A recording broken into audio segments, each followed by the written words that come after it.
नहमदुहु व नसल्ली अला रसूलिहिल करीम। अस्सलामु अलैकुम व रहमतुल्लाहि व बरकातुहू। अज़ीज़ दोस्तों, भाइयों, बुज़ुर्गों, आज हम मारिफ़ुल हदीस किताबुल ईमान की हदीस नंबर 3 पढ़ेंगे। अल्लाह रब्बुल इज़्ज़त दुआ गो हूँ, अल्लाह रब्बुल इज़्ज़त मुझे हक़ सच बयान करने की तौफ़ीक़ नसीब फ़रमाए और फिर हमें इस पर अमल करने की तौफ़ीक़ नसीब फ़रमाए। सबसे पहले मैं क़िराअत कर लूँ। अन इब्न उमर रज़ी अल्लाहु तआला क़ाल क़ाल रसूलुल्लाह सल्लल्लाहु अलैहि वसल्लम बुनियल इस्लामु अला ख़म्सिन शहादति अल्ला इलाहा इल्लल्लाह व अन्ना मुहम्मदन अब्दुहु व रसूलुहु व इक़ामिस सलाति व ईताइज़ ज़काति वल हज्जि व सौमि रमज़ान रवाहुल बुखारी व मुस्लिम। जी दोस्तों, अब इसका तर्जुमा और छोटी मोटी अरबी इस्तिलाहात सुन लें। पहले भी मैंने बतलाया कि जब भी हदीस शुरू होती है, हदीस से पहले रवा फ़ेल महज़ूफ़ होता है कि रिवायत की बुखारी ने या रिवायत की मुस्लिम ने उनके अपने उस्ताद पे उस्ताद चलते चलते रब्त जा मिलता है हज़रत अब्दुल्ला इब्न उमर रज़ी अल्लाह ताला। यह हज़रत उमर रज़ी अल्लाह ताला के फ़र्जंद अर्जमंद हैं, हज़रत अब्दुल्ला। यहाँ पर अन इब्न उमर रज़ी अल्लाह ताला ने लिख दिया, ये सिर्फ मुख्तसर करने के लिए, बल्कि इनका नाम था अब्दुल्ला इब्न उमर रज़ी अल्लाह ताला अन्हु। ये सारी बता चुका हूँ कि रज़ी अल्लाह अन्हुम क्या माना है। क़ाल क़ाल रसूलुल्लाह फरमाते हैं। इस काला का फ़ेल हज़रत उमर रज़ी अल्लाह ताला अब्दुल्ला इब्न उमर रज़ी अल्लाह ताला अन्हु है फ़ाइल, और इस काला के फ़ाइल रसूलुल्लाह सल्लल्लाहु अलैहि वसल्लम जो आगे मुत्तसिल ज़िक्र है। क़ाल रसूलुल्लाह सल्लल्लाहु अलैहि वसल्लम, फरमाया अल्लाह के रसूल सल्लल्लाहु अलैहि वसल्लम ने, बुनियल इस्लामु अला ख़म्सिन। बुनिया ये फ़ेल माज़ी मजहूल का सीगा है, इसका ये आगे बुनियल इस्लामु बुनियाद रखी गई इस्लाम की, बुनियाद रखी गई इस्लाम की, अला ख़म्सिन पाँच चीज़ों पर, अला ख़म्सिन पाँच चीज़ों पर न। उसकी तशरीह बयान करते हुए फरमाया शहादती अल्ला इलाहा। पहली बात ये है, इन पाँच में से पहली बात ये है कि शहादती अल्ला इलाहा, गवाही देना कि अल्लाह के अलावा, ये के अनमस्तरिया, ये के कोई इलाह नहीं, कोई माबूद नहीं, कोई हाजत रवा नहीं, कोई मुश्किल कुशा नहीं। इसका हर वो माना कर सकते हैं, हर वो सिफ़तें शुमार कर सकते हैं इलाह के अंदर जो अल्लाह रब्बुल इज़्ज़त के साथ सिर्फ़ और सिर्फ ख़ास हैं।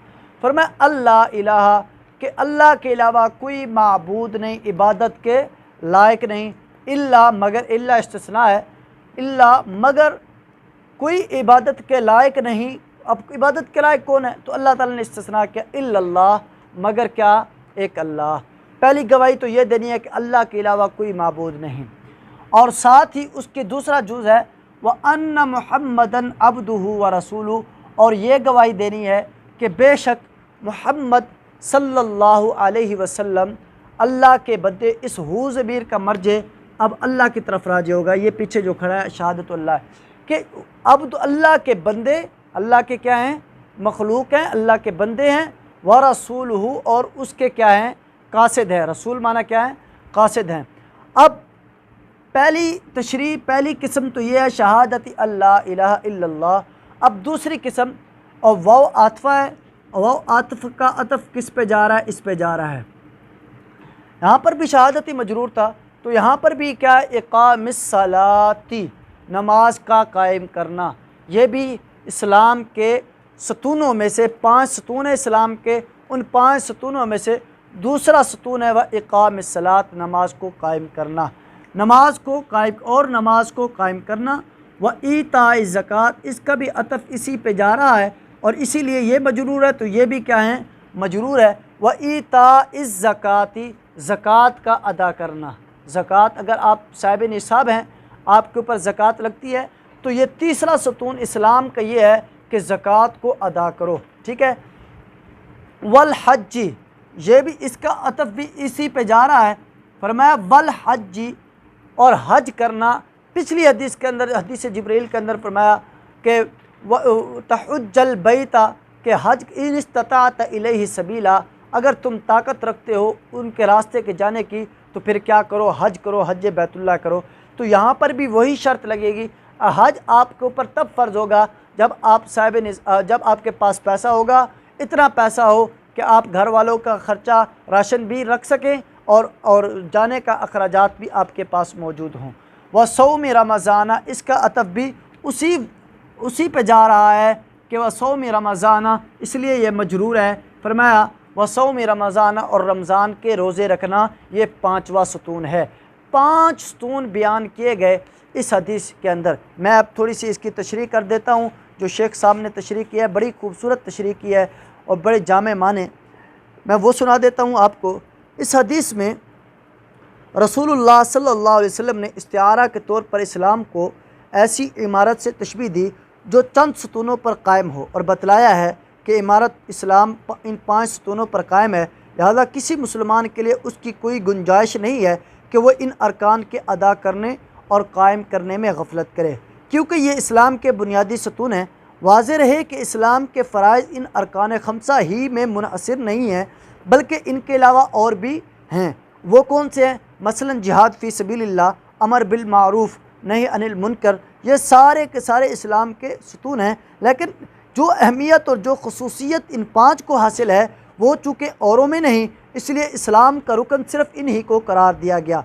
और खसूसियत और अहमियत वही है जो पिछले औराक में, यानी हदीस जिब्रील में बयान कर दी कि ये जो 5 अरकान हैं, ये हर वक्त इंसान के साथ ज़रूरी हैं। अगर इंसान साहिब निसाब है तो उसके लिए ज़कात अदा करना और नमाज का पढ़ना, और नमाज का पढ़ना तो हर वक्त ज़रूरी है। इसी तरह अगर वो हज करने की ताकत रखता है तो उसके लिए हज करना क्या होता है? ज़रूरी होता है।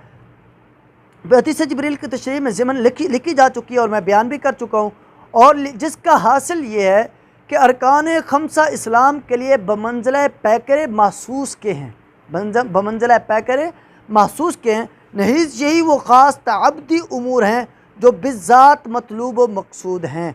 यानी इंसान को पैदा करने का मकसद और पैदा करने की तलब क्या है, वही अरकान जो मैंने आपके सामने इस हदीस के अंदर बयान कर दिए, यही अरकान मतलूब हैं।